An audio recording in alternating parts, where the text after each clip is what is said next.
বন্ধুসকল আজিৰ ভিডিঅ'ৰ জৰিয়তে এটি এক্সটেনশন নোটিছৰ বিষয়ে এই ভিডিঅ'ত আলোচনা কৰিম যিসকল প্ৰাৰ্থী ইতিমধ্যে ডিএলএড কৰিব বিচাৰি আছে এসসিআৰটিৰ অধীনত মানে এজন শিক্ষক এলপি আৰু ইউপিৰ যি শিক্ষকৰ যোগ্যতা তাৰ বাবে আপোনালোকৰ নিশ্চয় জানে আপোনালোকে ডিএলএড কোৰ্সটো কৰিব লাগে আপোনালোকে 2 ইয়াৰ্স ডিপ্লোমা হয়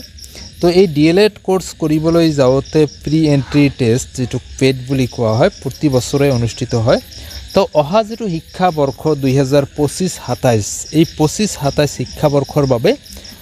যেটো প্ৰি এন্ট্ৰি টেষ্ট হ'ব গৈ আছে ডিএলএডৰ বাবে যদি আপুনি ডিএলএড কৰিব বিচাৰে তেনেহলে আপোনাৰ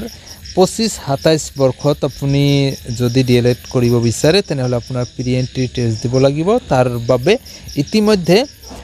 যেটো প্ৰি এন্ট্ৰি টেষ্টৰ অনলাইন ফৰ্ম ফিলআপ স্টাৰ্ট হৈ গল আৰু এই অনলাইন ফৰ্ম ফিলআপৰ যেটো লাস্ট ডেট আছিল লাস্ট ডেট ইতিমধ্যে এক্সটেন্ড কৰি দিয়া হৈছে তো নিশ্চয় দেখা পাব যে opening of online submission of application 18th মে 2025 আৰু এক্সটেন্ড কৰা হৈছে এক্সটেন্ড কৰি যেটো 15 জুনলৈকে কৰা হৈছে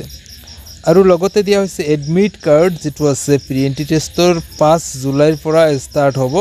5 জুলাইৰ পৰা আপোনালোকে পাই যাব অনলাইন যোগে আৰু ডেট অফ প্ৰি এন্ট্ৰি টেষ্টৰ যেটো ডেট আছে 13 জুলাই 2025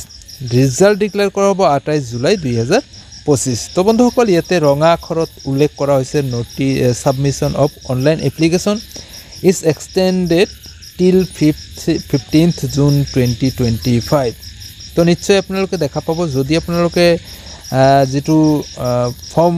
যেটো নোটিস দিয়া হৈছে ওয়েবসাইটত নোটিসটো পাব বিচাৰিলে আপোনালোকে ইয়াতে যদি ডাউনলোডত ক্লিক কৰে তেনেহলে আপুনি নোটিসটো ডাউনলোড কৰি ল'ব পাৰে তো বন্ধুসকল নিশ্চয়কৈ এয়া এটা ভাল খবৰ হ'ব গৈ আছে যিসকলে এতিয়ালৈকে আবেদন কৰা নাই নিশ্চয় আপোনালোকে 15 জুনৰ আগতে আবেদন কৰিব পাৰিব 15 জুন লাষ্ট ডেট হিচাপে দিয়া হৈছে তো বিশেষ আমি এইটো ভিডিঅ'ত জনালো ভাল পালে নিশ্চয় লাইক কৰিব যিমান বন্ধুসকলক শ্বেয়াৰ কৰিবলৈ নাপাহৰিব